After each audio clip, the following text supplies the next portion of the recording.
સૌ પ્રથમ ગુરુનામ ગુરુ જેને કહેવાય એવા કાશ્મીરી બાબાની પરમ ચેતનાને હું પ્રણામ કરું છું. અને પછી જેમના પ્રતાપે સૌરાષ્ટ્ર, ગુજરાત, બિહાર દેશના અનેક પ્રાંતોમાં શ્રી રામ જય રામ આ 13 અક્ષરના મંત્રનું સંકીર્તન ક્યાંક આટલા વર્ષો ચાલે છે. એના મૂળમાં જે મહાપુરુષ છે એ પૂજ્યપાદ પ્રણામ કરું છું. આજે આપણને વિશેષ લાભ એ મળ્યો કે જે ભૂમિ ઉપર એટલે કે કાશીમાં ભગવાન મહાદેવ અખંડ રાત દિવસ રામ નામનું સંકીર્તન કરે છે, રામ નામનો જપ કરે છે, એ કાશીથી જગતગુરુ પૂજ્યપાદ સતુવા બાબા પણ પધાર્યા છે. એમના પણ દર્શન આશીર્વાદનો આપણને લાભ મળ્યો.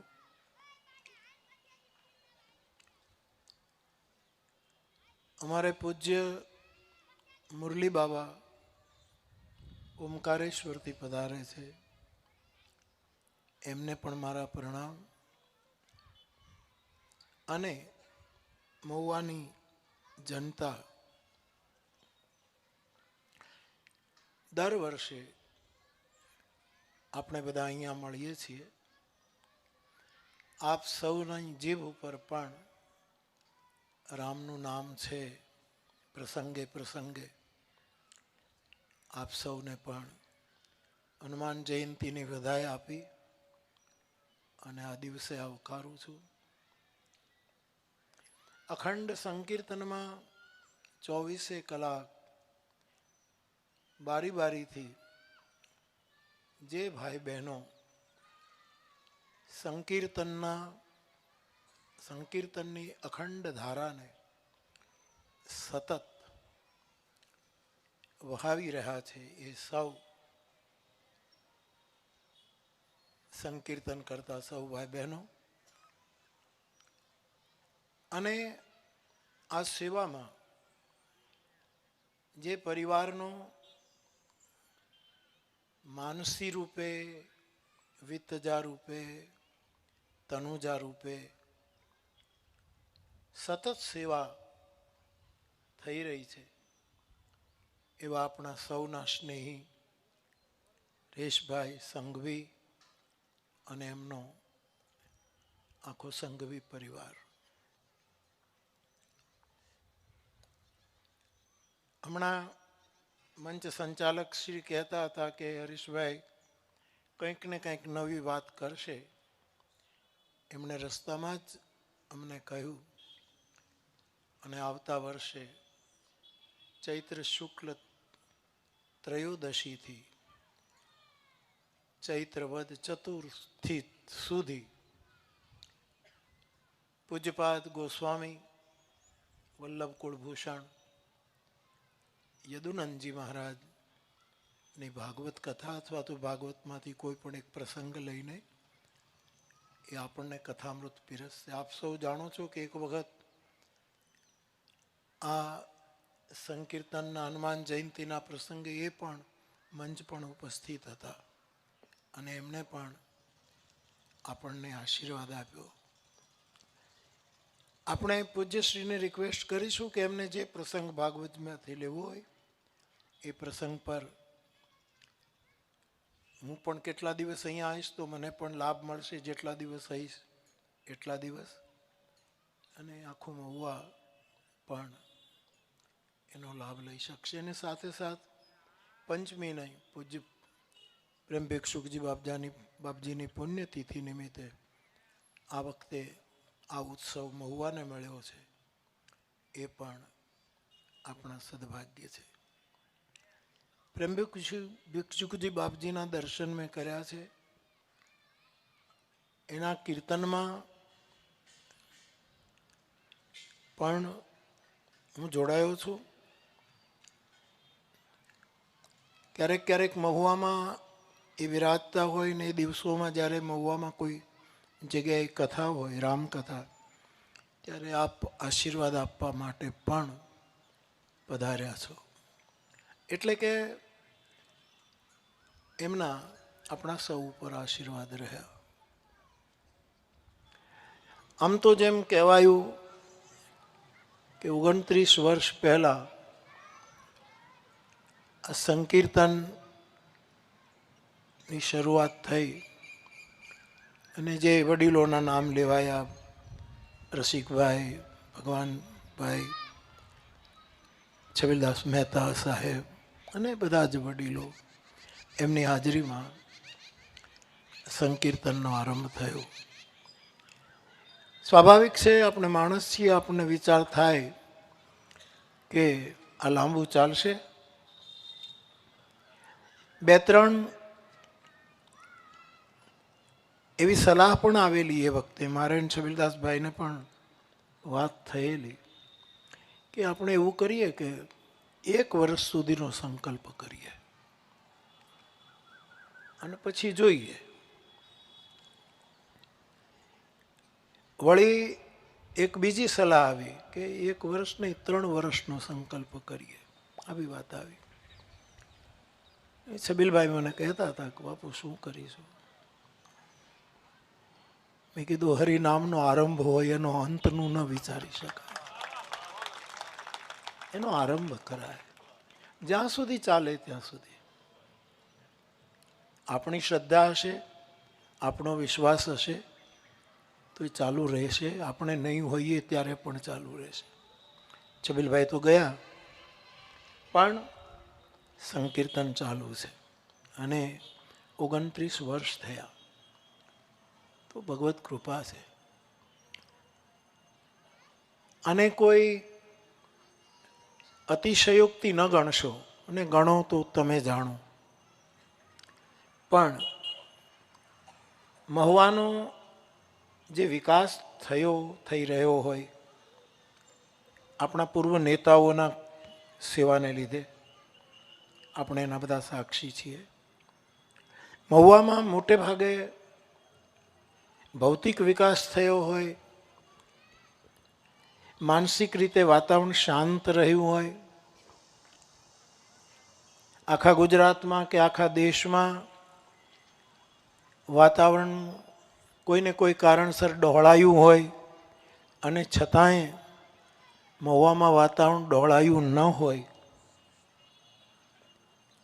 વર્ણભેદ, વર્ગભેદ, ધર્મભેદ, આ કોઈને કારણે પણ આપણે જો બચ્યા હોઈએ તો હું એક સાધુ તરીકે કહીશ કે એમાં આ સંકીર્તનનો મોટો આશીર્વાદ છે. આપણને દેખાતું નથી. આ જે કેવલ આ અનુષ્ઠાનને બુદ્ધિથી વિચારશે એને આ નહીં સમજાય. અને એ તર્કોને આપણે સ્વીકારવા રહે કે શું કામ સતત એકનું એક નામ, આ શું કામ? અમારે રામાયણમાં એમ લખ્યું છે કે બધી જ વસ્તુ, આમ તો વિચાર કરવાનું કામ બુદ્ધિ છે, પણ તુલસીદાસજી એમ કહે છે કે ક્યાંક ક્યાંક હૃદયથી વિચાર કરવો જોઈએ. આપણા મહુવામાં આ જે થયું છે એ બુદ્ધિને કેન્દ્રમાં રાખીને નથી થયું, હૃદયની ધડકનોને કેન્દ્રમાં રાખીને થયું. તેથી હજી ચાલે છે. અને હું તો એવી વિચારનો માણસ કે આરંભ કરીએ પછી કદાચ ન ચાલે તો નથી રમતા. મૂળ તો અહંકારને તકલીફ થાય છે ને કે કેમ બંધ થઈ ગયું, લોકો કહે લો બંધ થઈ ગયું ને, નથી રમતા. એમાં શું મોટી વાત છે? એક વખત શરીરને, પ્રાણને પણ કહેવું પડશે કે હવે નથી રમતા. આ પ્રાણ શરીરને કહેશે કે શરીર પ્રાણને કહેશે કે ભાઈ બહુ રમ્યા આપણે, હવે નથી રમતા. એ આપણે સ્વીકારવું પડશે.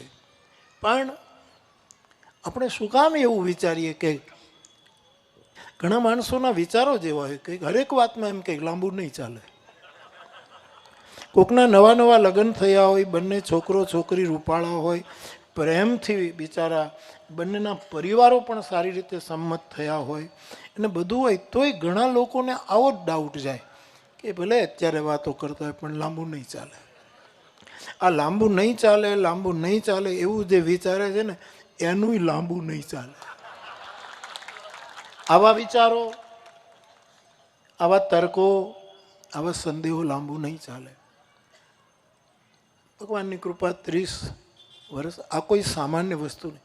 વિદેશમાં એવું કહેવાય છે કે એક કલા, એક વિદ્યા, એક કોઈ સબ્જેક્ટ ઉપર માણસ 15 કે 20 વર્ષ કામ આપે તો એનું બહુ મોટું સન્માન થાય કે આ માણસે આ વિષય ઉપર 15-20 વર્ષ આપ્યા.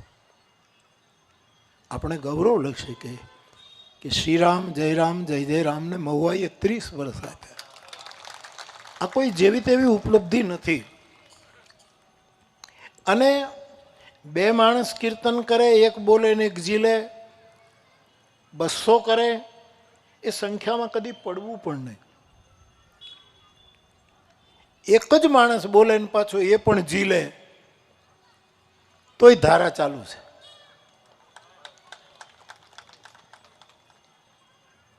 કારણ કે રામ નામ એ મહામંત્ર છે. રામ નામ એ તારક મંત્ર છે. રામ નામ એ ઉદ્ધારક મંત્ર છે.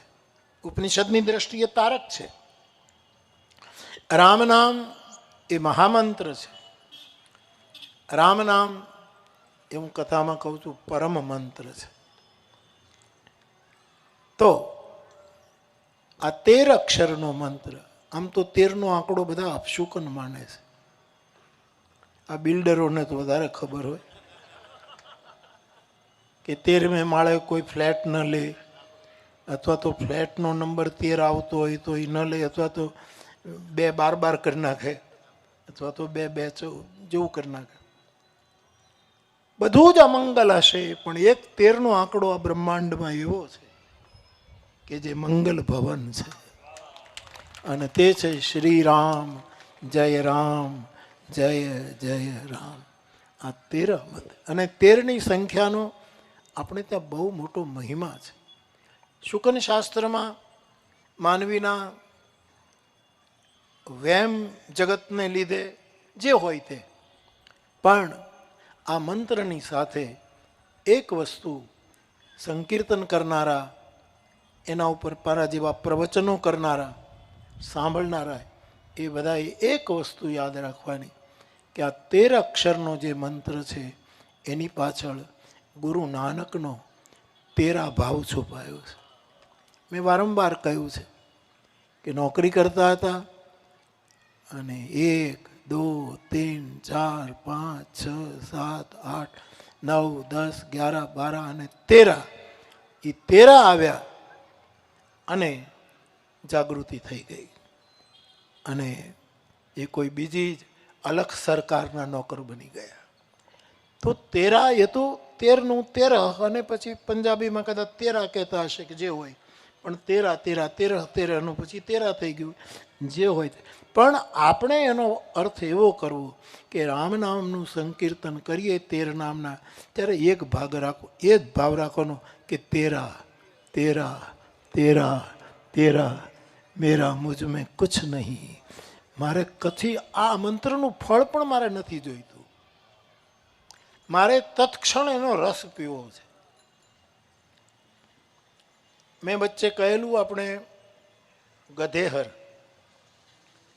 ઉપલેટા પાસે ગામ છે, લાલદાસ બાપુ ગાયત્રી મંત્રનો બહુ જપ કરે છે. હમણાં તલગાજડા પણ પધારે. એના વિશે મેં સાંભળ્યું કે કોઈ વ્યસની હોય, કોઈ કંઈ હોય, અને એની પાસે વ્યસન છોડે તો એમ કે મારા જપની સંખ્યામાં 1000 મંત્ર હું તને આપી દઉં છું. આવો એનો મને ગમે છે. તો એક તો તેરા ભાવ રાખવાનો કે બધું તારું. મને કોઈ રામ નામનું ફળ, ઘણા માણસો એમ કહે કે રામ નામ લેવાથી પાપ કટે, પાપ મટે. પાપ મટી જાય, ચોક્કસ મટી જાય, પણ મારો અનુભવ તો એવો કે પાપ મટી જાય પછી જ કીર્તન કરવા જઈ શકાય છે, નહીંતર તો આ સૂચતું નથી, આ વિચાર આવતો નથી. તો તેરાનો અર્થ, અને અહીંયા જ્યારે જ્યારે હું આવું, ડોંગરે બાપાની પુણ્યતિથિ હોય ત્યારે હું ત્યાં કીર્તનમાં 15 મિનિટ બેસું. એક મનોરથ વર્ષોનો મારો છે કે મારે રાતે 2-2:30 વાગે જવું છે. હું દર વર્ષે અહીંયા બોલું છું, પણ હજી મને અવસર કાંઈ કેટલા જણા ધૂન લે છે એ ચેક કરવા નહીં, પણ એક વખત જોવું છે કે આજે લગભગ 200 માણસ હતા અને ઓલા 2 માણસો 2 જણા બેઠા હોય ત્યારે એવા કીર્તનમાં પણ ભાગ પણ ત્યારે જોઈશ ક્યારે. તો બાપજીની જ્યાં જ્યાં પુણ્યતિથિ હોય છે ત્યાં કીર્તન કરનારા પણ 13 પ્રકારના છે, તરેહના છે, તરે કેટલા રાગોમાં બધા ગાય છે. કોઈ આ રાગ ઉપાડે છે, કોઈ આ રાગ ઉપાડે છે, કોઈ આ રાગ ઉપાડે છે. અને કીર્તન કરનારા પણ તરહના છે, જુદી જુદી. કોક પડી જાય છે, કોક રોવા માંડે છે, કોક આમ પડે પછી ઊભો જ થતો નથી, 2 જણા ઊભો કરે ત્યારે જ થાય છે. આવું બધું તરહનું બધું ચાલતું હોય. એ ભાવ ભંગીમાં બહુ છે, એ પોતાનો ભાવ છે. તો 13 અક્ષરનો જે આ મંત્ર છે એ મંગલ ભવન છે, પરમ મંત્ર છે. રામાયણના જેટલા પાત્ર છે, હું બહુ જવાબદારી સાથે કહી શકીશ, માનસના જેટલા પાત્રો છે, રામ પરિવારના કે રામનો જે સમૂહ છે, એની સાથે જે રામ રાજ્ય માટે અભિયાન ચાલ્યું, એ સમૂહમાં રહેલા લોકો, એમાં રહેલા વાનરાઓ, રીંછો, અયોધ્યાની પ્રજા, નિષાદ પ્રજા, એ બધા, અને રામ તો બ્રહ્મ છે, એ વિશ્વરૂપ રઘુવંશમણી છે. પણ માનસના આધારે હું કહી શકું કે રામની સાથે પારિવારિક રીતે અને સામાજિક રીતે, સાર્વજનિક રીતે જેટલા જોડાયા છે એ બહુ જ સાધાર કહી શકું કે બધાનો મંત્ર રામ મંત્ર છે, બધા જ રામ મંત્રની. રામ જેને ઈષ્ટ ગણે છે શિવજીને, અને શિવજી રામને ઈષ્ટ ગણે છે. હવે ઈષ્ટ, આ એના ઈષ્ટ, આ એના ઈષ્ટ એ ગણો તો પણ શિવનો મહામંત્ર રામ મંત્ર છે, એ રામ મંત્ર જ જપે છે. શિવના ધર્મપત્ની પાર્વતી એ પણ શિવના ઉપદેશ પછી, વાસ્તવ શું છે એ સમજ્યા પછી એ પણ રામ નામનો મંત્ર જપે. શિવપુત્ર ગણેશજી પણ રામ નામનો મંત્ર જપે છે. અને 6 પ્રકારના પુરુષાર્થો છે શાસ્ત્રોમાં. ભગવાન શિવનો એક પુત્ર કાર્તિકેય, એને 6 મુખ છે. તુલસીદાસજીએ એને પુરુષાર્થ કહ્યું છે. અને પુરુષાર્થને મેં ઘણી વખત કહ્યું છે કે એ ષડમુખ છે, એ 6 પ્રકાર. આ 6 પ્રકારનો પુરુષાર્થ જેને સિદ્ધ કરવો હોય તો એને રામ મંત્રનો આશ્રય કરવો, એવો બહુ અનુભવ સાથે હું આપને કહી શકું. એટલે કાર્તિકેય પણ રામ નામનો જપ કરે. રિદ્ધિ સિદ્ધિ જે ગણેશની સાથે આપણે જોડ્યા છે કે રિદ્ધિ સિદ્ધિના દાતાર દેવ, મારા ગણપતિને રિદ્ધિ સિદ્ધિના સ્વામી ગણાય. એટલે રામ નામ ગણેશજીએ લીધું એટલે રિદ્ધિ સિદ્ધિ એની થઈ ગઈ, એને શરણે આવી. આપણે પણ જો આ તારક મંત્રનો ઉપયોગ કરીશું તો એ તો ગણપતિના ઘરનો મસલો છે, પણ રિદ્ધિ કે સિદ્ધિ મળે કે ન મળે, પણ એટલું હું ચોક્કસ કહીશ, શુદ્ધિ જરૂર મળશે. મનની શુદ્ધિ, વિચારોની શુદ્ધિ, દ્રષ્ટિની શુદ્ધિ, બીજાની સાથે વ્યવહારની શુદ્ધિ, આ બધું આપણને પ્રાપ્ત થશે. એમ કહે છે ગ્રંથકારો કે ભગવાન શિવ જ્યારે વિષ્ણુ ભગવાન ગરુડ ઉપર બેસે ત્યારે ગરુડ સામવેદના મંત્રો એની પાંખોમાંથી નીકળે છે, એવું વર્ણનો વાંચ્યા છે. પણ શિવજી જ્યારે નંદી ઉપર બેસે ત્યારે શિવજી તો સતત તુમ પુનિ રામ રામ દિન રાતી આવો ઉલ્લેખ છે. રાત દિવસ રામ નામ જપનાર ભગવાન શિવ છે. પણ એમ કહે છે કે નંદી પર શિવ સવાર થાય એટલે નંદીના શ્વાસોશ્વાસમાં પણ રામ મંત્ર જ ચાલુ છે, આવો પણ ઉલ્લેખ મળે છે. ગણપતિનું વાહન પણ રામ નામનું સ્મરણ કરે છે. કાર્તિકેયનો મયુર એ નર્તન કરે ત્યારે રામ નામમય એમનું નર્તન છે. પાર્વતીનો સિંહ એ પણ અહિંસક બની જાય છે રામ નામને કારણે. તો આખો શિવ પરિવાર રામ નામનો ઉપાસક છે. મહારાજ દશરથજી લૌકિક જગતના નાતે રામના પિતા છે, એનો મહામંત્ર રામ છે. માં કૌશલ્યા લૌકિક દ્રષ્ટિથી રામજીના જનેતા છે, માં છે, પણ એ સ્પષ્ટ રામ રામ નથી બોલતા, પણ રાઘવ રાઘવ રાઘવ રાઘવ આ રીતે રામ નામનો જ ઉચ્ચારણ કરે છે. સીતાજી તો રામને પગલે જ ચાલે છે, એટલે કે રામ નામને પગલે ચાલે છે. રામની ગતિ એ જ સીતાજીની ગતિ છે. તો સીતાજીનો મંત્ર પણ રામ નામ છે. આપ રામચરિતમાનસને ગહેરાઈથી જોશો તો જ્યારે સીતાજીને વિદાય આપી જનકપુરથી, ત્યારે જનકરાજ વિદેહરાજ છે, બ્રહ્મજ્ઞાની છે, અષ્ટાવક્રની સાથે બેસીને જ્ઞાન ચર્ચા કરી શકે. સુખદેવજી જેવા અલક્ષ્ય લિંગ વિરક્ત મહાપુરુષ જેની પાસે કંઈક શીખવા જાય છે, આટલી મોટી મહિમાવંત વ્યક્તિ મહારાજ જનક રામાયણમાં એમ કહે છે કે હે રામ, અત્યાર સુધી બ્રહ્મ વિદ્યાની વાતો કરી, અદ્વૈતની વાતો કરી, પણ હવે તમે મારા જમાઈ છો એટલે નહીં, પણ હવે હું તમને ઓળખી ગયો છું. હવે મને તમારા ચરણમાં અને તમારા નામમાં મારી પ્રીતિ વધે એવી મારા ઉપર કૃપા કરો. એટલે સસરા પણ નામ જપે છે.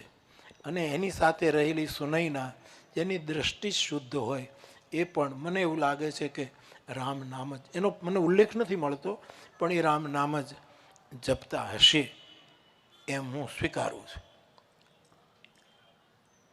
તો સીતા રામ નામ જપે છે. સુમિત્રા તો રામ નામના જાપક છે જ, એટલે તો પોતાના દીકરાને વનના આશીર્વાદ આપતી વખતે કહે છે કે ગમે તે થાય રામચરણની પ્રીત ન છોડીશ. એટલે સુમિત્રા પણ, અને મને કહેવા દો માં કઈ પણ, જ્યારે આપણે, એ તો એક લીલા હતી, રામરાજ્ય કરવા માટે આ બધું આવશ્યક હતું, એટલે કોઈનું આપણે આણે આમ કર્યું નાણે આમ કર્યું એમાં આપણે જજ ન બની શકીએ. પરંતુ કઈના અંતરમાં પણ રામ નામ જ છે. એણે એટલો રામ નામનો જપ કર્યો છે કે એના ઉદરથી જન્મેલો પુત્ર એનું નામ રામ જપે છે. જગ જપુ રામ રામ જપુ જય. એવા ભરતને જન્મ આપ્યો કે જે ભરતનું નામ રામજી જપે છે. શત્રુઘ્નનું તો કહેવું શું, એ તો મૌનમાં રામ નામ જ જપે છે. લક્ષ્મણ જાગૃતિપૂર્વક રામ નામ જપે છે. ભરતજીનું નામ રામ જપે છે. એટલે આખો પરિવાર રામ નામનો જ જપ કરે છે, સ્મરણ કરે છે. અયોધ્યાની જનતા એ પણ રામ નામ મય છે. અને બધા જ વાનરોના આગેવાન શ્રી હનુમાનજી મહારાજ એ નિરંતર રામ નામનો જપ કરે છે. એટલે કે રામાયણ, રાવણ પણ એ તો અંદર પડ્યું હશે ત્યારે જ રામ નામ નીકળ્યું હશે ને છેલ્લી વખતે. આપણે થાકી જઈશું ને તો છેલ્લી વખતે હજી પ્રશ્નાર્થ છે કે આપણા મોઢામાંથી રામ નીકળશે કે કેમ. ગાંધીજીએ કહેલું કે તમે બધા મને મહાત્મા કહો છો, સંત કહો છો, એ સાચું ત્યારે માનજો કે મૃત્યુ વખતે મારા મુખમાંથી રામ નામ નીકળે તો જ તમે. આવું ગાંધીજીનું વક્તવ્ય છે. આપણે બધા જ છીએ કે આપણે છેલ્લી સમયે આપણા મુખમાં પ્રભુનું નામ હોય, પણ મુશ્કેલી છે. જેણે નિરંતર રામનું સ્મરણ કર્યું હશે, અથવા તો રામ ભાવમાં જે જીવ્યા હશે, એ માણસને અંતે રામ નામ આવે. ભલે આખી જિંદગી ન બોલ્યો હોય કોઈ સાંભળે એમ, પણ અંતે એના મુખમાંથી રામ નામ. રાવણ ઈ માયલો ભક્ત છે. એ કંઈ આપણી જેમ પખવાજ કે મૃદંગ લઈને જાન એમ નહોતો કરતો. એ એમ કહે છે કે મારાથી ભજન નહીં થાય, આવું સ્પષ્ટ સ્વીકારે છે. પણ એ માણસ છેલ્લે રામ બોલ્યો છે. ભલે ગમે તે રીતે બોલ્યો, રામને પડકારીને બોલ્યો, લલકાર કરીને બોલ્યો, ક્યાં છે રામ, હું જોઈ લઉં, ગમે તે રીતે બોલ્યો. એ યથામામ પ્રપદ્યંતે, ગીતા કહે છે, મને જે રીતે તમે પુકારો. તો મને એવું સમજાયું કે રાવણ પણ નિરંતર, તમે કલ્પના કરો, રાવણના ગુરુ શંકર ભગવાન છે, એ શંકરનો ચેલો છે, અને આપણને મંત્ર ગુરુ દ્વારા જ મળે. તો રાવણે જ્યારે શંકર ભગવાન પાસે માંગ્યું છે કે મને ગુરુજી ગુરુ દીક્ષા આપો, તો મને એવું લાગે છે, તલગાજરડાને એવું લાગે છે કે એણે રામ મંત્ર જ આપ્યો હશે. કારણ કે જે મંત્ર આપણે શુદ્ધ રીતે જપ્યા હોય ને, સિદ્ધ કર્યો, એ જ આપણે બીજાને આપી શકીએ. મેં કચ્છમાં એક બેનની ચિઠ્ઠી આવી હતી, મેં જાહેરમાં, તમે સાંભળ્યું છે, મેં જાહેરમાં એક બેને કીધું કે મારા પતિ પણ કથામાં આવે છે પણ રામ નામ નથી લેતા. હું એને કયા કરું છું કે તમે કથા સાંભળો છો તો રામ નામ લો. એટલે એની પત્નીને એમ કે તું ડાપણ નહીં કર, તે રામ નામ સિદ્ધ કર્યો છે? રામ નામ લો એમ કહેવાનો એને અધિકાર છે જેણે રામ નામ સિદ્ધ કર્યો. તે કર્યો છે એટલે બિચારી તો ઓલી તેમ જ કહે ને કે ભાઈ મેં કાંઈ સિદ્ધ નથી કર્યું. તો પછી તમે નહીં જ બોલો કે નહીં, બાપુ કહે તો હું બોલું. હવે મેં સિદ્ધ કર્યો કે નથી કર્યો એ મને ખબર છે, પણ હવે એની શ્રદ્ધા એવી હતી એટલે મેં એને બોલાવ્યા અને મેં એને કીધું. ટૂંકમાં નિયમ એવો કરો કે સિદ્ધ કર્યો હોય. જેને કપડાનું માપ લઈ, ગળું કેવું કરવું, બાંયો કેવી કરવી, એની ગોળાઈ કેટલી રાખવી, કફનીનો નીચેનો ભાગ ગોઠણ સુધી લઈ જવો કે કલાકારો સુધી શેખ સુધી લઈ જાઓ કે અહીં સુધી રાખવો કે કંજૂસની જેમ કમર સુધી જ રાખવું, એ જેણે માપ લીધા હશે એ જ સિલાઈ કામ બીજાને શીખવી શકે. એ વગર કેમ કરે? નહીં તો ઓલાને કોટ કરવાનું કોને કાપડું કરી નાખે. તમે આપ્યો એ કોટ કરવા, જેને અભ્યાસ નથી એ કેમ કરી શકે? તો જેને સિદ્ધ કર્યો હોય, એ તો ભગવાન શિવે તો સિદ્ધ કરેલો મંત્ર છે રામ નામ. અને રામ નામના પ્રતાપે એનું ઝેર અમૃત થયું છે, આખું જગત જાણે છે. તો મને એવું સમજાય છે કે રાવણે મંત્ર માંગ્યો હોય ત્યારે એને રામ મંત્ર જ આપ્યો હશે. પણ તામસ સ્વભાવને લીધે, તામસ ખોરાકને લીધે, તામસ વ્યવહારને લીધે, તામસ વૃત્તિને લીધે, એ જે તામસતા એનામાં રહી એને લીધે આપણી જેમ સંકીર્તન ન કરી શક્યો, પણ એને અંદર અંદર રામ જ ઘૂંટાતું હશે. અને તેથી છેલ્લે આપણે છેલ્લે ઘડી આવશે કે કેમ, પાસ થઈએ કે ના પાસ ખબર નથી સાહેબ. એ તો બધા બાપા કે માં ગુજરી જાય પછી બધા બોલવું પડે. એટલે કહે કે હું બેઠો તો બાપાએ પાણી માંગ્યું, કફ થયો, નેપકિન માંગ્યો, કફ અમે લઈ લીધો, 2 ઘૂંટડા પાણી પીધું, પછી અમે કીધું કે 2 ઘૂંટડા કોફી પીશો. તેણે કીધું કે કોફી નહીં, આઈસ્ક્રીમ ખાઈશ. ભાભો હજી કેટલી જીજી વિશા રાખીને બેઠો છે. પછી એને ગિરી કોન્ટ્રીકમાંથી લાવીને આઈસ્ક્રીમ આપ્યું અને અડધો કલાક થઈ ત્યાં બાપા રામ રામ કહેતા સીતારામ. હોય તો સારું, પણ આવું તો બોલવું પડે. જગતમાં જીવીએ છીએ એટલે આપણે બધું બોલવું. મેં તો જેટલા મરણ જોયા છે અને જેને ત્યાં હું લોક વ્યવહાર માટે મારે જવું, એ બધાએ લગભગ 80% બધા એવું બોલ્યા છે, બાપા હોય કે માં હોય, રામ રામ કરતા ગુજરી ગયા છે. મેં કીધું આ 68 વર્ષથી કથા કરીએ છીએ, એ છેલ્લે આવશે કે કેમ ખબર નથી. અને આ બીજાના શેઢા ખેડી નાખનારા, પોતાના ઘરના નેવા બીજાના ઘર ઉપર નાખનારા, પાણીનો નિકાલ આમ હોય તો બીજાના ફળિયામાં પાણી કાઢનારા. પણ એ તો કૃપાળુ છે, એ તો એમને મુક્તિ આપી દે. પણ એક વસ્તુ ચોક્કસ છે કે જેણે નિરંતર કર્યું છે એને, આપણા લોક સાહિત્યકારો નથી કહેતા કે ભાઈ તમે પહેલાં મૂળો ખાઈ જાઓ, એ તો બીજા દાખલા આપે છે જે વૈષ્ણવી વસ્તુ છે ને. પણ એ તો આજે આપણે સુવાસમાં જ છે. અમારે મહુવાના વાતાવરણમાં જ વૈષ્ણવી વ્રતો ફરે છે, ટ્રકોના ટ્રકો ફરે છે સાહેબ. અને એના ગંધથી અમે એટલા બધા સુવાસિત છીએ, જેની મનુસ્મૃતિમાં મનુ મહારાજે સાવ ના પાડી છે કે આ બે વસ્તુ તો તમે અડતા જ નહીં, એવું સ્મૃતિકારે લખ્યું છે મનુએ. પણ આપણે મનુના માનવ છીએ, બાપનું બધું ન મનાય, કારણ કે એના ઉપર આપણો મહુવાનો ધંધો ચાલે છે. પણ હમણાં તો ખબર નહીં, ચારે બાજુ એ જ બધું ચાલે છે. અને બાબાને ટેવ નથી, આપણું નાક તો ટેવાઈ ગયું છે, પણ એમને એ ટેવ ને. મને કે બાપુ આ ચારે બાજુ કેમ આમ આ જ ગંધ આવે છે?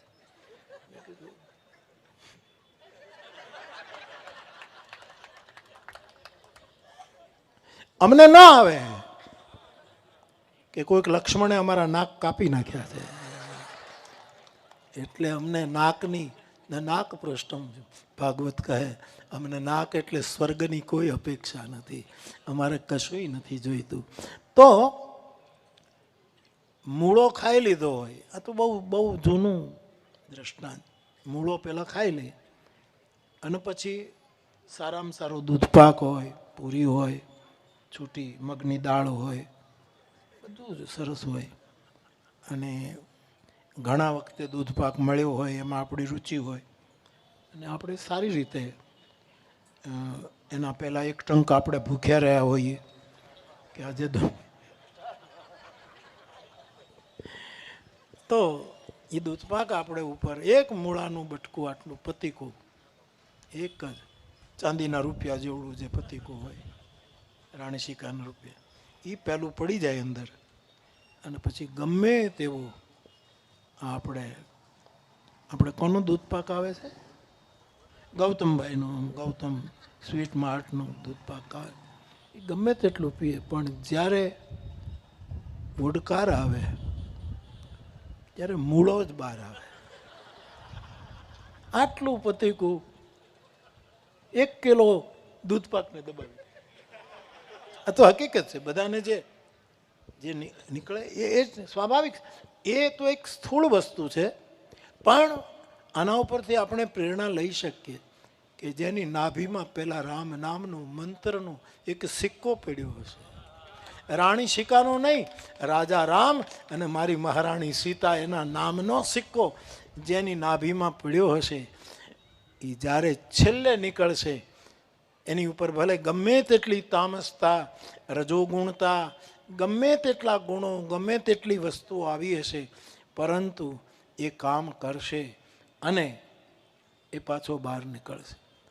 નદીના માલણના ધરામાં માણસ ડૂબકી મારીને તળિયેથી મુઠ્ઠી ભરે, પણ પાછો નીકળે તો બહાર જ સાફ. મુઠ્ઠી તળિયાની છે પણ આવે બહાર. એમ જેને સતત અભ્યાસ થયો હશે, જેણે આ રીતે સિદ્ધ કર્યો હશે, એને બીજાને રામ નામ આપવાનો અધિકાર હોય છે. તો રામાયણના લગભગ બધા પાત્રો, ઇવન રાવણ પણ,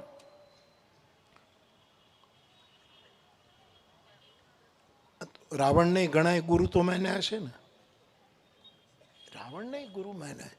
ગુરુ થવું કોને ન ગમે? આટલો મોટો સત્તાધીશ માણસ, પણ એને જોયું હશે કે વશિષ્ઠનું આટલું મોટું સન્માન, વિશ્વામિત્રનો આટલો મોટો પ્રભાવ, શતાનંદનો આટલો મોટો પ્રભાવ, આ બધા આટલા, અને એ સમ્રાટોને ઈર્ષા ભજનાનંદીઓની જ થાય છે, બીજા કોઈની થતી જ નથી. એને એમ થાય કે અમારા પાસે આટલું અને આ લોકો પાસે કાંઈ નહીં તો આટલી બધી આનંદમાં કેમ રહી શકે છે એ જોઈને.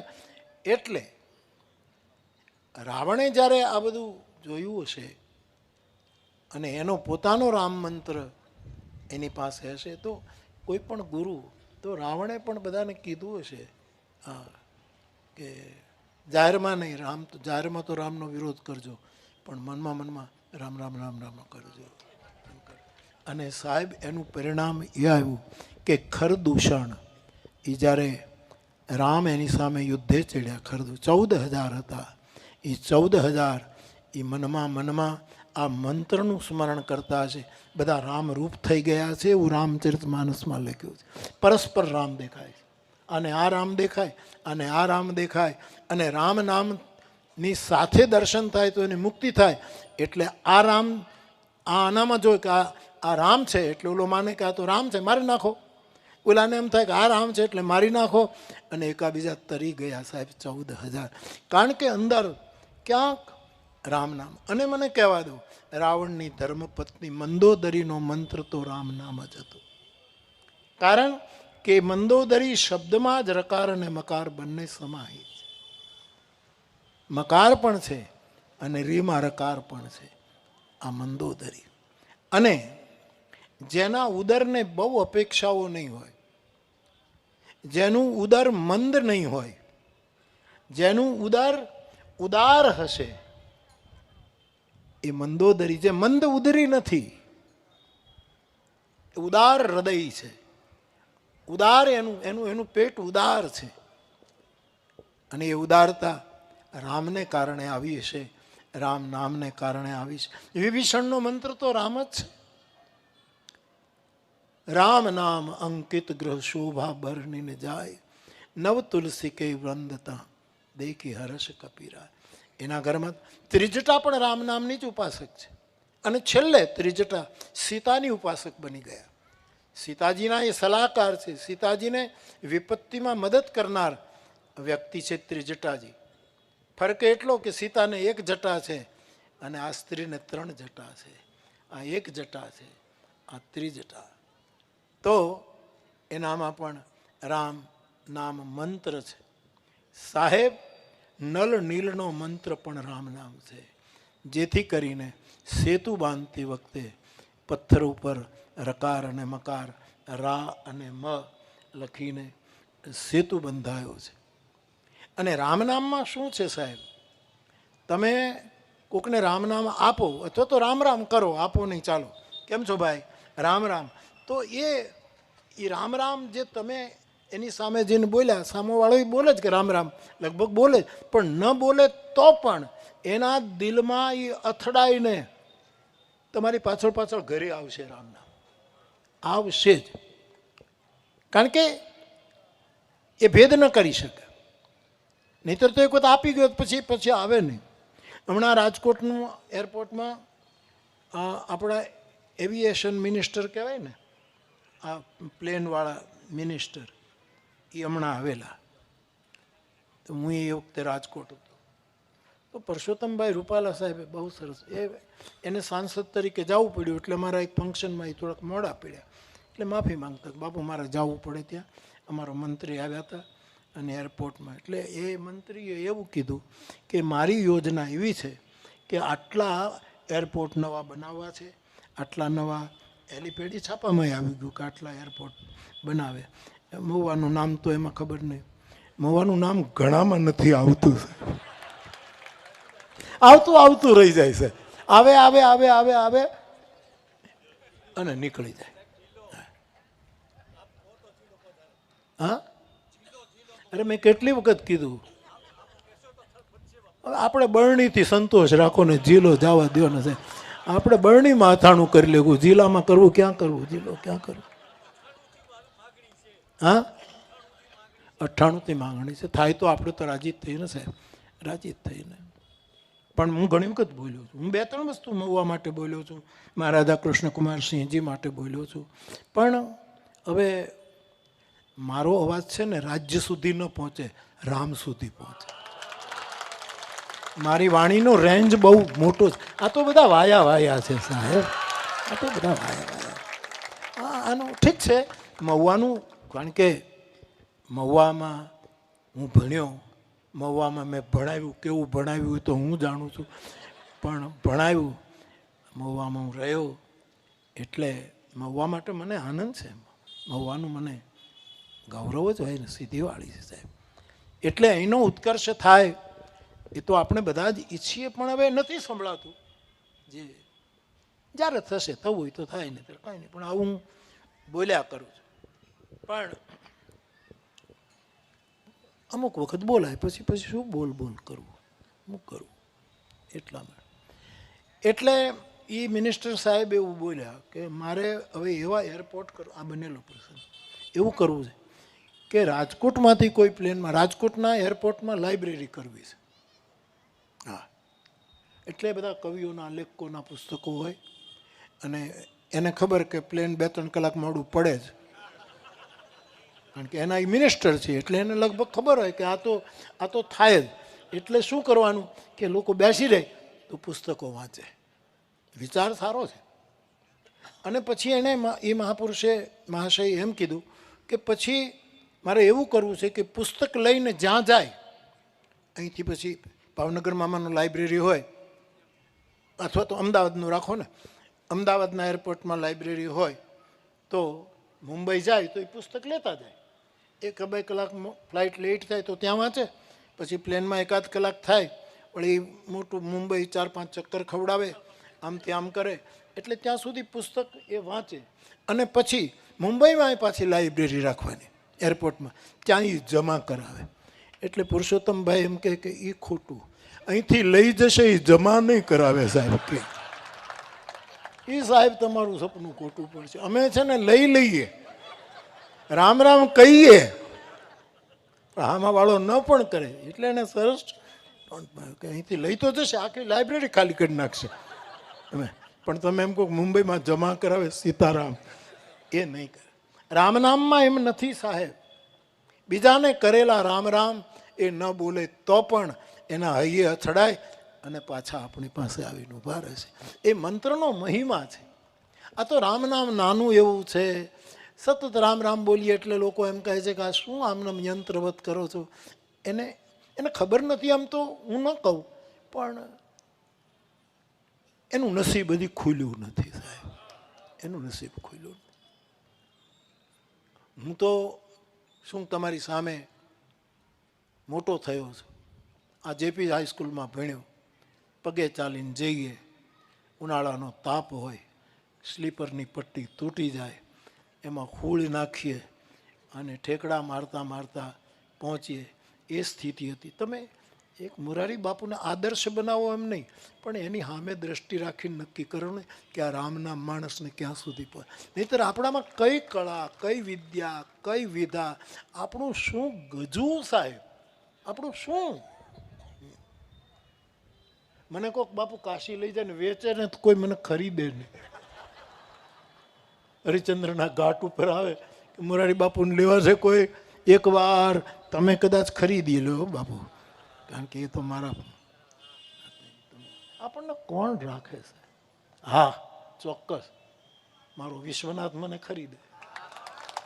એ કહે કે વયો આય બાબા, વયો આય. એટલે ટૂંકમાં હું એ કહું છું, આ કોઈ દીનતા કે આ કોઈ ઉપરની વૈષ્ણવી દીનતા નથી. આ કે ઉપરથી, પણ આપણું શું ગજવું, આપણે ક્યાં હતા અને ક્યાં છીએ. એટલે મેં શરૂઆત મારા આ રામ નામની મેં કે મહુવામાં જે કંઈ છે એ મને એવું લાગે છે, મારો કોઈ અભિપ્રાય લે તો એ વિકાસના કારણો, એમાં ઘણાનું યોગદાન હશે, ઘણાની બુદ્ધિ, ઘણાના સંબંધોએ કામ કર્યું છે, બધાનો સ્વીકાર. પણ આ રામ નામે બહુ કામ કર્યું છે, એ ચોક્કસ. હજી આપણું વાતાવરણ બગડવા દીધું નથી. હજી તો આની વાસ જ આવે છે. પણ અમારે ત્યાં એક શબ્દ છે, ડુંગળી ગંધાણી. સાહેબ, આ રામ નામનો પ્રતાપ છે, 13 અક્ષરના મંત્રનો આ બહુ જ મોટો પ્રતાપ છે. બધા સંતોએ અનુભવ કર્યો છે આ રામ નામ. અને એક વખત પેલા આપણા બેંક મેનેજર સાહેબ, શું નામ હતું? માલાણી સાહેબ, માધાણી સાહેબ ને, એ બેંકના મેનેજર હતા ને.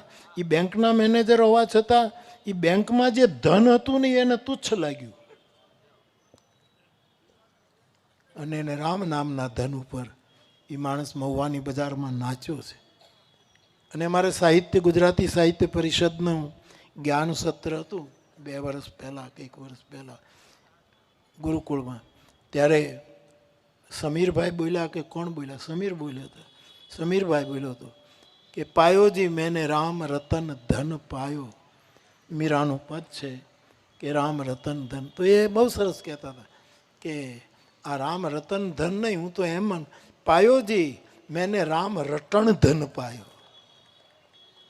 રામ રતન નહીં, રામ રટણ. હું નિરંતર રામ નામનું રટણ કરું છું, એ મોટામાં મોટું પરમ ધન મને પ્રાપ્ત. તો એવું રામ નામ, એને 3 રીતે, એની 3 વિધાઓ છે. એક તો રામ નામનો જપ કરીએ તો મૌન રાખીને જપ કરવો પડે. આપણે સંસારી છીએ, અમુક નક્કી કર્યું હોય કે મારે આટલી માળા કરવી, આટલા જપ કરવા, એ એવું નક્કી કરી શકાય. આટલું થાય તો સારું. ઘણા એમ કંઈ ગણીને આપણે ગુના તો ગણતા નથી, કેટલા પાપ કર્યા, અને રામ નામને ગણીએ, એવું બધું કોઈનું સાંભળવું નહીં સાહેબ. એવું તો બોલનારા બધા બોલ્યા જ કરે. હા, ઘણા એવું કહે ને કે પાપ કરો છો એ તો ગણતા નથી, રામ રામ રામ રામ ગણ્યા કરો છો. એ એના વિચારો છે. આપણે કાંઈ, આપણી સ્વિચ બીજાના હાથમાં ન હોવી જોઈએ, આપણી સ્વિચ આપણા હાથમાં જ હોવી જોઈએ. તો મૌન રાખીને રામ નામનો જપ. રામ રામ વધારે બોલું છું કારણ કે રામ નામનું સંકેત. બાકી મારા માટે કેવલ રામ જ ત્યાં પૂરું નથી થતું. કોઈ પણ નામ લો તમે. હા, હું ત્યાં અટકી નથી જતો. પ્રભાસ સાહેબનો એક બહુ સારો શેર મને યાદ નથી, રાજભાઈને યાદ હોય, એનો બહુ સારો શેર છે કે એ રામ બીજાનો હશે, મારો નથી. સાંકડો એવો રામ બીજાનો હશે, એ મારો રામ નથી. મારા રામને આકાશ ટૂંકું પડે છે. અનંત રામ. તો કોઈ પણ નામ તમે લો, કોઈ પણ. હમણાં હું કચ્છમાં હતો તો મારો અનુભવ મેં જાહેરમાં પણ કહ્યું કે એક પ્રચાર એવો પણ શરૂ થયો કે બહુ જ રામ નામનું બધું જામ્યું, જય સિયારામને બધા ભાવમય હતા કચ્છની કથામાં. તો અમુક વળી એવું કહેવા લાગ્યા કે જય સિયારામ બોલાય જ નહીં. આવો પ્રચાર શરૂ થયો. હા, મેં જય સિયારામ ન બોલાય, આપણાથી જય સિયારામ ન બોલાય, આપણાથી જે બોલાતું હોય એ જ બોલાય, તેમ એવો પ્રચાર કર્યો. તો એટલે લોકો બિચારા ભાવિક હોય તો ચિઠ્ઠીઓ આવે, બાપુ અમને બધું આવું કહે છે, દબાવે છે, જય સિયારામ આપણે ન બોલાય, એ તો આ લોકો બોલ્યા કરે, આપણે તો જે આપણે બોલ, એટલે જે પોતપોતાનું હોય તે એનું એ ઓલું કરતા હતા. એટલે મેં કહ્યું કે ભાઈ આ તો ઠીક છે, પણ મેં કોઈ દિવસ એવું નથી કીધું કે તમે જય સિયારામ બોલો ને ઓલું ન બોલો, એવું મેં કોઈ દિવસ નહીં. એટલો હું નાનો ન થઈ શકું જેટલા તમે નાના થઈ શકો છો. એટલો હું નાનો, મારું ગામ નાનું છે પણ મહિમા બહુ મોટો છે સાહેબ. એટલા અમે નાના ન થઈ શકીએ. અમને અમારી સમાધિઓની આબરૂની ખબર છે સાહેબ, એના ધૂપનો અમને અનુભવ છે. પણ આવો પ્રચાર એ થાય. એટલે મારું તો મેં કોઈ દિવસ કીધું ભાઈ તમે આનો કોઈ જય શ્રી કૃષ્ણ બોલે તો હું કહું કે નહીં જય સિયારામ જ બોલ. હા, હું ચોક્કસ જય સિયારામ, એ સ્વભાવ થઈ ગયો એટલે જય સિયારામ બોલી લઉં. પણ હવે તો હું એ ધ્યાન રાખું, સામો માણસ શું બોલે એ બોલે એના પહેલાં હું એનું બોલી જાઉં. અમારા જેઠા દાદા આવે એટલે એ જય સિયારામ કરે એના પહેલાં હરિઓમ કહી દઉં. કોઈક બીજું આવે તો જય શ્રી કૃષ્ણ કહે. એમાં તત્વ તો એક જ છે. આપણે કોઈ ભેદ માટે નથી જન્મ્યા. આપણે જગતમાં ભેદની દિવાલો તોડી અને અભેદ સર્જવા માટે પરમાત્માએ આપણને અહીંયા મોકલ્યા છે. આપણાથી નાના ન થવાય. તો જપ કરતી વખતે મૌનથી જપ કરો, અને બને ત્યાં સુધી એક આસને બેસીને જપ માટે આ છૂટ છે. જપ યજ્ઞ છે. યજ્ઞ હાલતા ચાલતા ન થાય.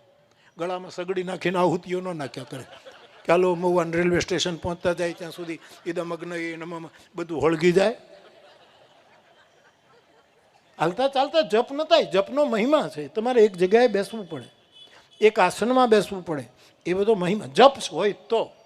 કારણ કે ગીતા કહે છે યજ્ઞા નામ જપ યજ્ઞો સેવી. હું યજ્ઞ છું, તો યજ્ઞના તો નિયમ લાગુ પડે. પણ તમે સ્મરણ કરો, હાલતા ચાલતા સૂતા બેસતા ખાતા પીતા. કારણ કે સ્મરણ તો ગમે ત્યારે થાય. દીકરી અમેરિકા આવે તો ગમે ત્યારે યાદ આવે. એના કાંઈ ટાઈમ ટેબલ ન હોય કે 8:30 જ યાદ આવે. હા, એવું થાય કે 8:30 ટાઈમ ડિફરન્સને લીધે ફોન કરજો, કે દીકરી ઓસ્ટ્રેલિયા છે તો એને આટલા એ સમય. બાકી કોઈનું, આ તો એક લૌકિક દ્રષ્ટાંત છે. સ્મરણનું કોઈ ટાઈમ ટેબલ નથી હોતું. તો એક તો જપ, બીજો જપ તબ સુમિરન ભજન ન હોય. સ્મરણ સ્મરણ ગમે તે હાલતા ચાલતા ગમે તે રીતે થઈ છે. કારણ કે એ અંદરની એક પ્રક્રિયા છે.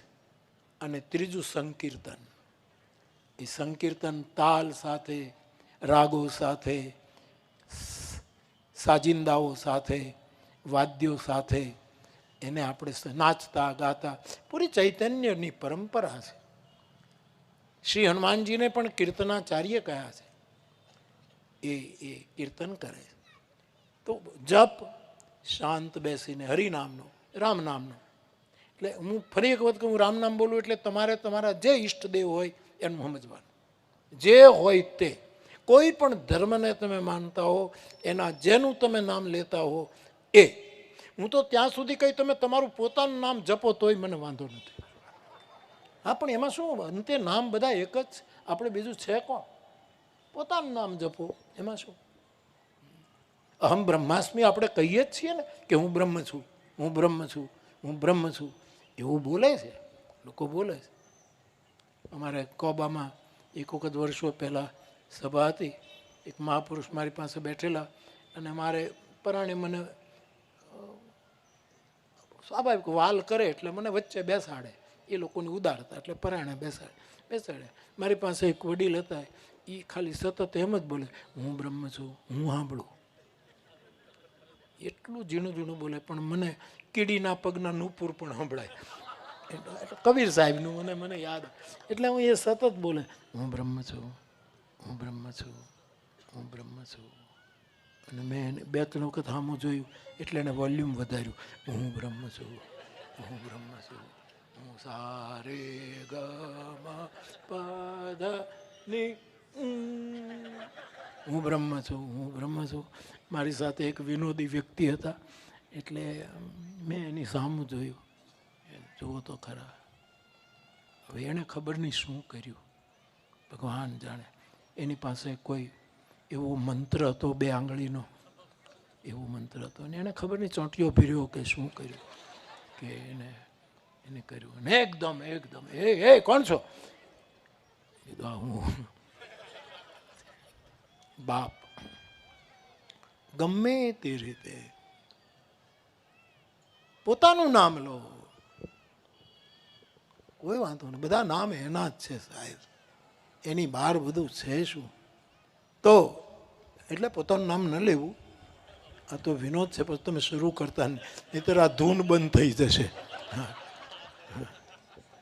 શ્રી રામ જય રામ ને બોલે શ્રી રામ બાપુ, શ્રી રામ બાપુ જય જય રામ, એવું નહીં કરતા. એ તો એનું જ નામ લેવાય. પણ મારો કહેવાનો અર્થ એ છે કે સંકીર્તન નર્તન કરતા કરતા, અને એ આપણને પ્રેમ ભિક્ષુકજી બાપુએ શીખ્યું. કેવો અવધૂત સાધુ સાહેબ. મૂર્છિત નહોતા થતા, લઈ લીન થતા હતા. મૂર્છા નહોતી, બેહોશી નહોતી. ચૈતન્ય મહાપ્રભુ નીલાંચલના દરિયાને જોઈને, જગન્નાથપુરીના શ્યામ વર્ણના દરિયાને જોઈ અને એને ભાન નહોતું રાખતું. એને એમ લાગે કે મારો કૃષ્ણ છે, અને પોતે દોટ મૂકી અને અંદર પડી જતા હતા. એવું મેં તો જોયું છે પ્રેમ ભિક્ષુકજી બાબુ. એ કાંઈ આમ ખોટું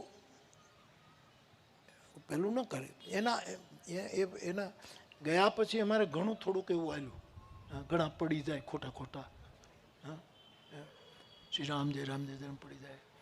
અને હું ભીખારામ કાકા એક વખત હતા, એમાં એક ભાઈ ખરી રામ શ્રી રામ પડી ગયા. એટલે બે જણા એને સાંભળવા કે ભીખારામ કાકા કંઈ નહીં, હમણાં ઊભો થઈ જશે, એને પડ્યો રહેવા દે. એને બધા નીકળી જાય ત્યારે એ પાછું ઊભો થાય, શ્રી રામ જય રામ જય. પણ કોઈ પણ રીતે ભાવથી, અભાવથી, કુભાવથી કોઈ પણ રીતે હરિનું નામ લેવાનો બહુ મોટો પહેલો છે.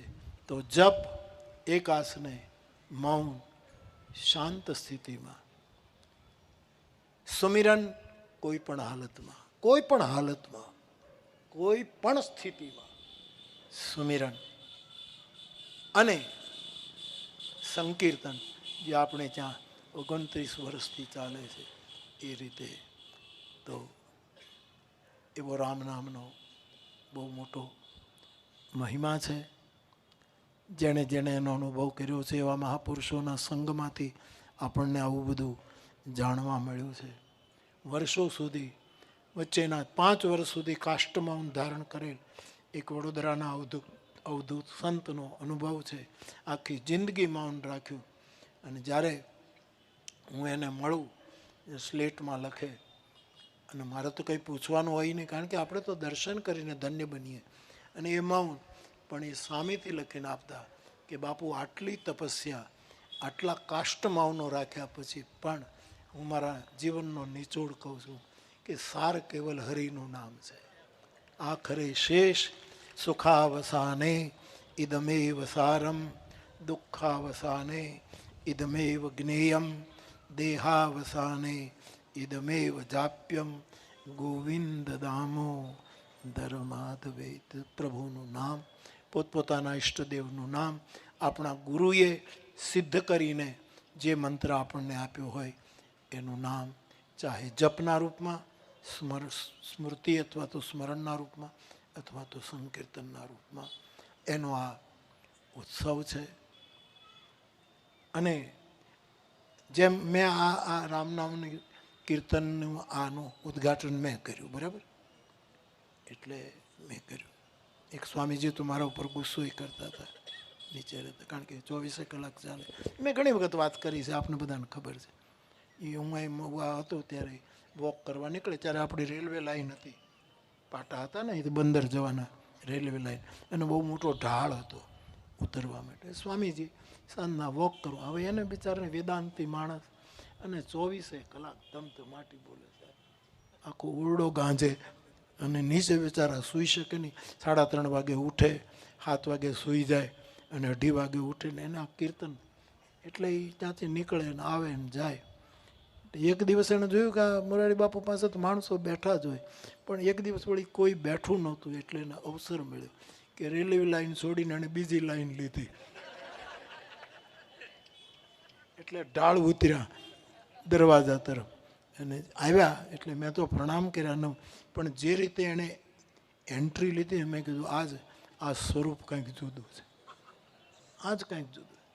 મને ખાલી એટલું, મેં કીધું ભગવાન બેસો બેસો, બધું નહીં. એક પ્રશ્ન પૂછના, આ કીર્તન તમે શરૂ કરાયું છે? મેં કીધું બાપજી હું સૂચના આપીશ કે રાત્રે આપને ડિસ્ટર્બ થાય એવું કોઈ નહીં કરે. હા તો પછી હોવા દો ને, એવું પણ ખૂબ હરિનામનો મહિમા છે. ને કળિયુગમાં તો પ્રભુના નામનો જ કલૌ કેશવ કીર્તના. સુખદેવજી પરીક્ષિતને કહે છે, રાજન આ કળિયુગ દોષથી ભરેલો છે, અનેક પ્રકારના દોષમય આ કળિયુગ છે. એમાં એક જ ધન્યતા પ્રાપ્ત કરવાનું સાધન છે, અને તે કૃષ્ણ કીર્તન, હરિકીર્તન. હરેશભાઈ અને એના પરિવારને ખૂબ ખૂબ, છોકરો બહુ સેવા કરે છે. એ તમે સાચું કીધું, પેલા ભાઈ કહેતા હતા, ઘણું કરે છે. એને મોઢે વર્ણન કરવાનું કાંઈ નહીં, પણ એ વધારે કરે એટલે મોઢે વર્ણન કરવું છે કે વધારે કરે ને કરે જ છે સાહેબ. કેટલા મોટા મોટા પ્રકલ્પોમાં એની સેવા છે. અને મહુવાની આ તાસીર છે, હા મહુવાની આ તાસીર છે, એ કરે જ. મારી પાસે ઘણા આવે, તમે હરેશભાઈને કહો ને ઓલું આમ કરી નાખે, ઓલું આમ કરી નાખે. મેં કીધું 1 મહિનો રામ નામનું કીર્તન કરવા જાય પછી આપણે કહીશું. તો કે હવે બાપુ એ તો કેમ થાય? મેં કીધું પહેલાં તું ડ્યુટી ભર ત્યાં, હું તો જે કહું આ કરી નાખે, સીધી વાત છે, એ તો સવાલ જ. પણ એના પરિવારને ધન્યવાદ છે. અને કેટલો મોટો એ તો પુષ્ટિ માર્ગીય છે. અને પુષ્ટિ માર્ગમાં કૃષ્ણ કરતા એના ઘરમાં તો યમુનાજી જ છે. કૃષ્ણ એક બાજુ છે, યમુનાજીનું જ નિરંતર પૂજન. કલાકો સુધી પતિ પત્ની પૂજામાં બેઠે છે. અને 3-3 કલાક તો આચાર્યોની સાથે વાત કરે છે. મારો નાથ જાણે શું વાત કરતા હશે. પણ સત્સંગ કરે છે, ભાગવતના રહસ્યો, આ વસ્તુ મને ક્યારેક કહેતા હોય કે એનો જુદા જુદા આચાર્યોની સાથે સત્સંગ કરે.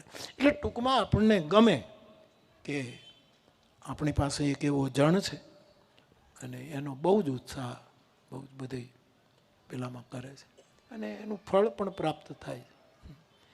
કોઈ એમનેમ કાંઈ કરતું જ નથી. અને સૌથી મોટું ફળ લોકો વાહ વાહ કરે. આને એ અડતું નથી, એવી જમુનાજીની કૃપા છે.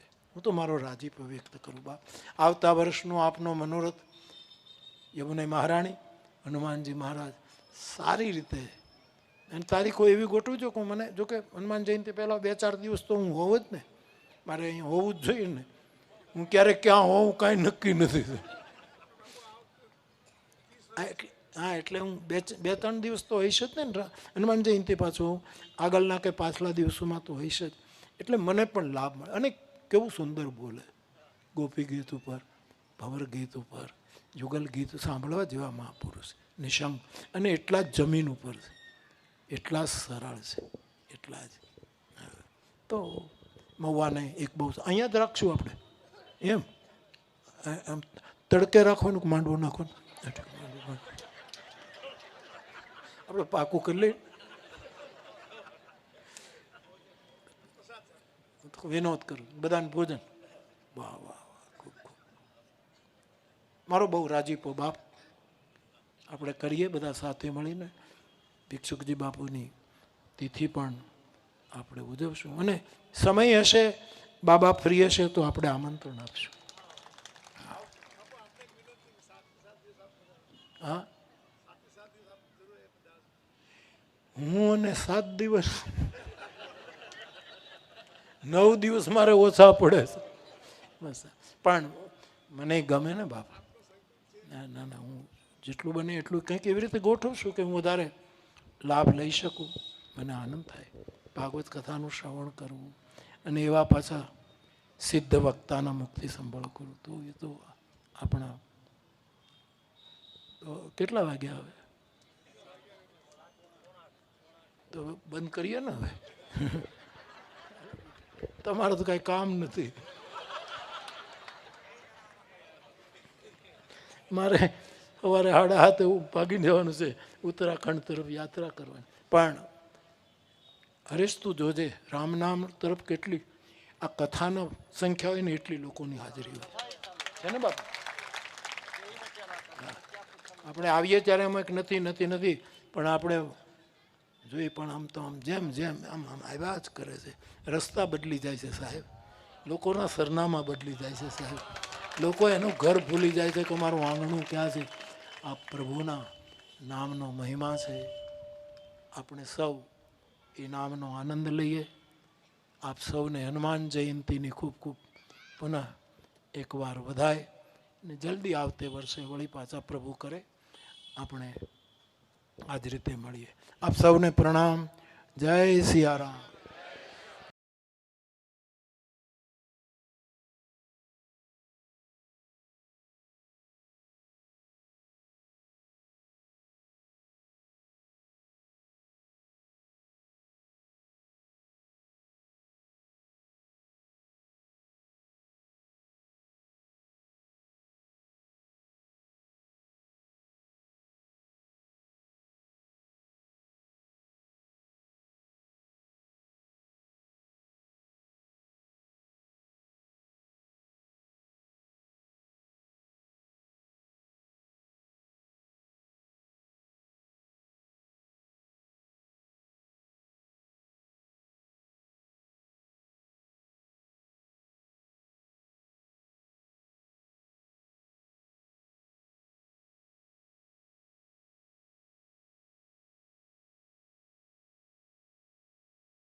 ચંદ્રમ